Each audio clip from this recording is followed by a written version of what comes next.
নমস্কার বন্ধুরা। এই গরমে কি যে বানাই আর কি যে খাই সেটাই রোজকার এক বড় চিন্তা।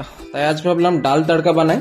তো তার জন্য অড়হর ডাল ধুয়ে প্রেসার কুকারে দিয়ে দিলাম, সাথে নুন আর হলুদ, 3টে সিটি দিয়ে নামিয়ে নিলাম। ডালটা সেদ্ধ হতে হতে আদা, রসুন, পেঁয়াজ, টমেটো কেটে নিলাম। তারপর কড়াইতে তেল গরম করে জিরা আর শুকনো লঙ্কা ফোড়নে দিলাম। কোচানো আদা আর রসুনটা দিয়ে দিলাম, অল্প ভেজে পেঁয়াজটাও দিয়ে দিলাম।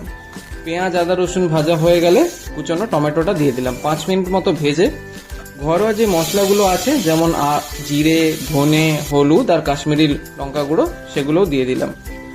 মশলাগুলো থেকে তেল ছেড়ে দিলে তাতে দিয়ে দিলাম সেদ্ধ করে রাখা ডালটা। তারপর ডালটা কিছুক্ষণ ফুটিয়ে তাতে দিয়ে দিলাম গরম মশলা, কসুরি মেথি, ঘি আর ধনে পাতা কুচিটাকে ছুঁড়ে মারলাম।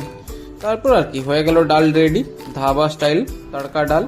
তারপর বসে পড়ুন গরম গরম ভাত নিয়ে আর মুখে এক গাল দিয়ে বলুন, ওহ লাভলি, কি খেতে।